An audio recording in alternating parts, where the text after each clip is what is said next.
विपक्ष अपनी रणनीति बनाने के लिए अब दरअसल बैठक कर रहा है। मल्लिकार्जुन खड़गे के आवास में ये विपक्ष की बैठक चल रही है, जिसमें ये तय किया जाएगा कि शीतकालीन सत्र में कैसे सरकार को घेरना है, वो कौन कौन से मुद्दे होंगे, इन अहम बैठक में तय किया जाएगा। शीतकालीन सत्र से पहले खड़गे के आवास पर विपक्षी बैठक फिलहाल शुरू हो गई है। जैसा कहा गया था कि बैठक में तय करेंगे कि कौन कौन से मुद्दे हैं, सरकार से कैसे जवाब हमें चाहिए और कौन कौन से मुद्दों पर हम आगे अपनी रणनीति के तहत चर्चा चाहते हैं। दरअसल इसको लेकर अब रणनीति बननी शुरू हो गई। हमारे साथ बातचीत के लिए जुड़ गए हैं प्रमोद तिवारी जी कांग्रेस से। प्रमोद जी, आप लोगों का कहना है एसआईआर पर चर्चा करिए, सरकार का कहना है हम नहीं करेंगे, तो आपको क्या लगता है, क्या ये जो कश्मकश है कहीं रुकेगी? देखिए, देश में लोकतंत्र तभी जिंदा रह सकता है जब मतदाता अपने मतों का प्रयोग करे और आजादी के दौरान जो कुर्बानियां दी गई हैं, जो भारत का संविधान बना है, वो इसकी गारंटी देता है। तो अगर वो नहीं कराएंगे तो खामोश तो नहीं बैठ सकता विपक्ष, लोकतंत्र की हत्या होते हुए देख ले। हम एक काम जरूर करेंगे, हम चाहते हैं वो हमसे बताएं किस नियम में चर्चा चाहते हैं, कैसे चाहते हैं, क्या भाषा चाहते हैं।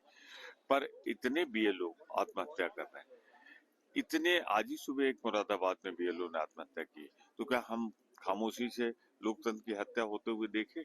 विपक्ष ऐसा नहीं होने देगा। विपक्ष ऐसा नहीं होने देगा। जिस तरीके से बीएलओस की मौत हो रही है, सरकार को ये तो बताना पड़ेगा कि आखिरकार किस नियम के तहत एसआईआर की चर्चा वो करा सकते हैं। मौसमी हमारे सहयोगी इस वक्त जुड़ चुकी है और जानकारी के साथ। मौसमी, बैठक की शुरुआत हो गई है, एसआईआर तो मुद्दा स्वाभाविक नजर आता है कि होगा ही होगा, उसके अलावा और कौन कौन सा मुद्दा रहने वाला है? बिल्कुल, देखिए, बड़ी खबर ये है कि अभी रामगोपाल यादव इस बैठक में शामिल हो गए हैं। हालांकि तृणमूल कांग्रेस की तरफ से अभी इस बैठक में, जिसमें खड़गे और राहुल गांधी और तमाम विपक्ष के नेता शामिल हैं, तृणमूल कांग्रेस की तरफ से अभी तक कोई नहीं पहुंचा है। आपको बता दें कि एसआईआर के अलावा जिन मुद्दों पर चर्चा है उसमें दिल्ली बम ब्लास्ट और राष्ट्रीय सुरक्षा को लेकर भी लगातार यहाँ पे कहा जा रहा है कि इस पे चर्चा विस्तार से होनी चाहिए। प्रदूषण जो दिल्ली में छाया है उसको लेकर भी विपक्ष की मांग है कि उसमें चर्चा होनी चाहिए। लेकिन एसआईआर एक ऐसा मुद्दा है जो एक तरीके से गोंद से की तरह एकजुटता के पटल पर खरा उतरता है विपक्ष के। उनको लगता है इस मुद्दे पर सभी विपक्षी दल जो है वो काफी आक्रामक नजर आ रहे हैं। हालांकि देखना होगा कि क्या तृणमूल कांग्रेस इंडिया ब्लॉक या कि विपक्ष के जो पाला है उसमें एकजुट नजर आती है कांग्रेस और बाकी दलों के साथ, ये देखना होगा। ठीक है, आप नजर बनाए रखिए। अब सियासी तीर भी चल रहे हैं शीतकालीन सत्र की शुरुआत से पहले, आपको सुनवाते हैं। हमारे मेन मुद्दा है एसआईआर।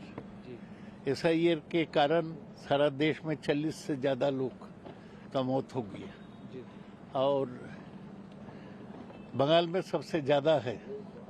और ये एसआईआर एक साजिश है वोटर को नाम डिलीट करने के लिए, तो ये हम जी जान से उठाएंगे। देखिए, उनको पता है कि बिहार के बाद अब की हार की बारी उन्हीं की है और टीएमसी की अराजकता नहीं चलेगी।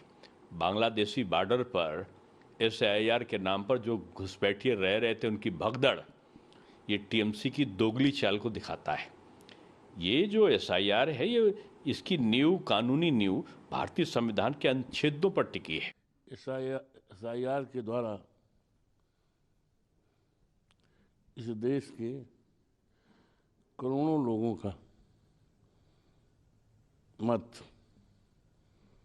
जो बाबा साहब भीमराव अंबेडकर ने दिया था, काटने की पूरी योजना वर्तमान सरकार की है, जिसको लेकर आपको याद होगा पिछले सत्र में, जो सत्र 21 जुलाई से 21 अगस्त तक चला था, बड़े जोरदार तरीके से इस मामले को उठाया गया था और अंदेशा किया गया था कि तमाम ऐसे वोट काटे जा रहे हैं।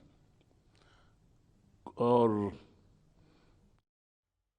सीधे आपको लिए चलते हैं, अभिषेक मनु सिंघवी इस वक्त प्रेस कॉन्फ्रेंस कर रहे हैं। आपको बड़े सरल तरीके से बताना चाहता हूं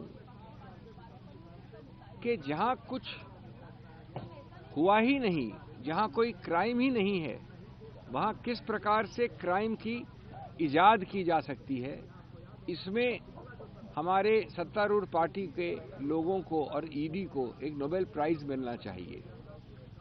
ये एक अजूबा है, वन ट्रिक वंडर है।